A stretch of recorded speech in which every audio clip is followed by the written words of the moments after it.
Hi everybody. This week we're talking about the state standards in Massachusetts, the Massachusetts framework. But before we talk about that, I'd like to give you some background in the Common Core state standards, which are the standards that are the national standards which the Massachusetts frameworks are derived from. So, where does the Common Core come from? And this little video will give you some background in that. Like it or not, life is full of measuring sticks. How smart we are, how fast we are, how well we can, compete. But up until now, it's been pretty hard to tell how well kids are competing in school and how well they're going to do when they get out of school. We like to think that our education system does that. But when it comes to learning what they really need to be successful after graduation, is a girl in your neighborhood being taught as much as her friend over in the next one? Is a graduating senior in, say, St. Louis as prepared to get a job as the graduate in Shanghai? Well, it turns out the answer to both of these questions is no. Because for years, states have been setting different standards for what students should know and be able to do at each grade level. That's making it too hard to know if our kids are really doing well enough overall, and if they can really compete for a job someday. What we really need are clear goals. That's where the Common Core state standards come in. They're like a total sea change in education. Consistent, strong, clear benchmarks for English language arts and math. Here's how it works. You can think of kindergarten through 12th grade like a giant staircase. Each step is a skill your child needs to learn before stepping up to the next one. But right now, too many kids aren't really confident with like 2 plus 2 before they have to move on to 2 times 2. We need more focus on the skills that help them move up the stairs, or they can slip up and fall behind. And there's another problem. What if everyone's stairs were made at different heights? Well, here we go again. They are. So, a boy in Seattle who's rocking an A in English literature could be getting a C on his Chicago friend's staircase. Oops. We need to create consistent steps in education, too. So first, each standard creates a landing on the staircase, a stop along the way as your child heads toward high school graduation.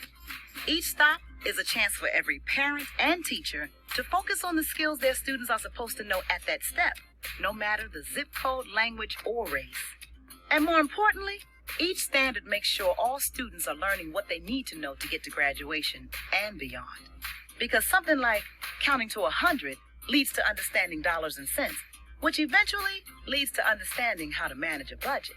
Secondly, the standards are consistent from school to school, and they match up against international standards too. Now we know how we're doing compared to just about everyone. So even though local communities will still design their own curriculum, with the same rules, everybody can compete on the same kind of staircase. But standards aren't learning. That's why we need teachers, parents, and students to help make that happen by working together to help kids meet these standards. The world's getting more and more competitive every day. But now, when our kids get to the top of their staircase, they can have way more options on where their life goes from there. Clear goals, confident, well-prepared students. That's the Common Core state standards.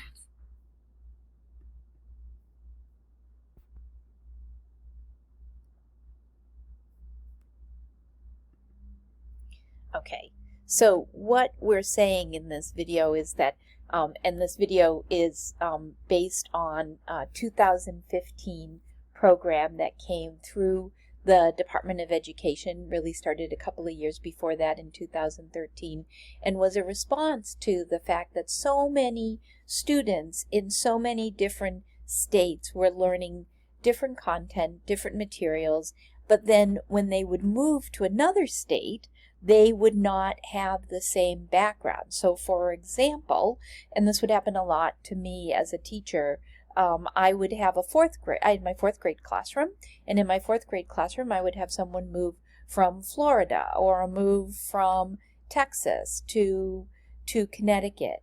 And where that student would be at and what they had covered if they came in the middle of the year would be quite different, and often either further along or sometimes further behind, and a lot of times further behind a school system like in Connecticut or Massachusetts, where the standards were always considered to be more rigorous or higher. And that's a general statement, not like a statement about every school in Florida or Texas, but that was the overall standards.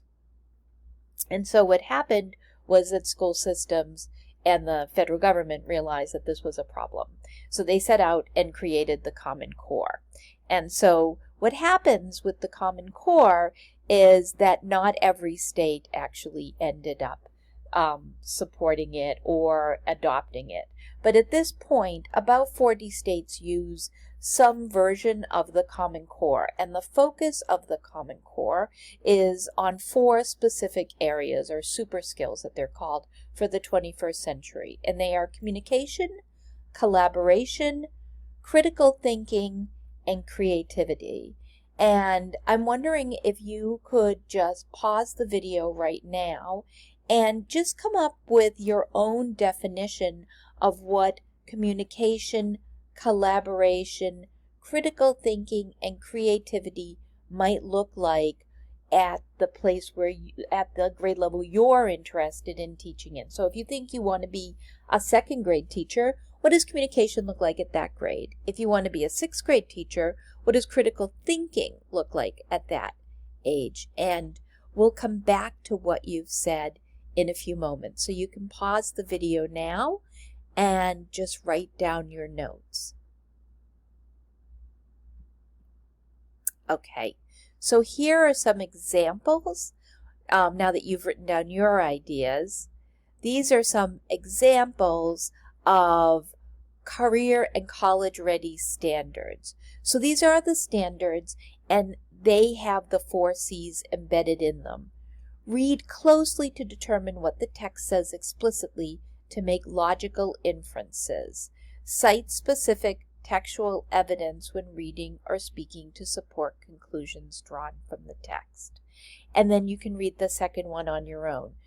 These are elementary standards, and they have the 4 C's embedded in them. I wonder what 4 C's you can find in them. I think clearly we see communication. We can see here critical thinking skills, again communication, but also expressing ideas clearly and persuasively can be as well the idea of creativity, and then of course collaboration. The Common Core state standards were fully implemented in the years 2014 and 2015 with the national tests that they were directed towards. So remember, the Common Core is tied to standardized testing. So standardized testing is done in every state because every state receives federal funding. And if you receive federal funding, you have to do standardized testing. In Massachusetts, that's the MCAS. And if you went to elementary school or high school in Massachusetts, then you took the MCAS. And so you are a professional at that. If you went to another school, you would have had another state. For any of those school years, you would have had another test, and we'll talk about those in a few minutes. But these tests are key to one of the reasons why we have the standards.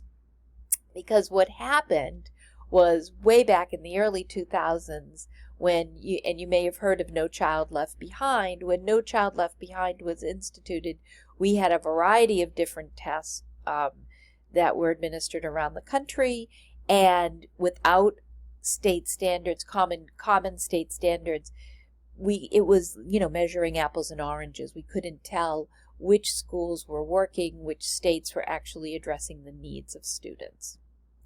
So the idea was that they would create, with a whole bunch of people working together, but specifically the National Governors Association and the Federal Department of Education, work together to create the standards.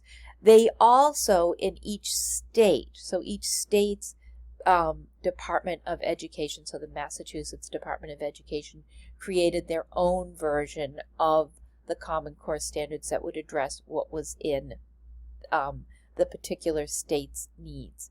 Up to 15% of the Common Core can be specific state content. So things like Massachusetts state history is there.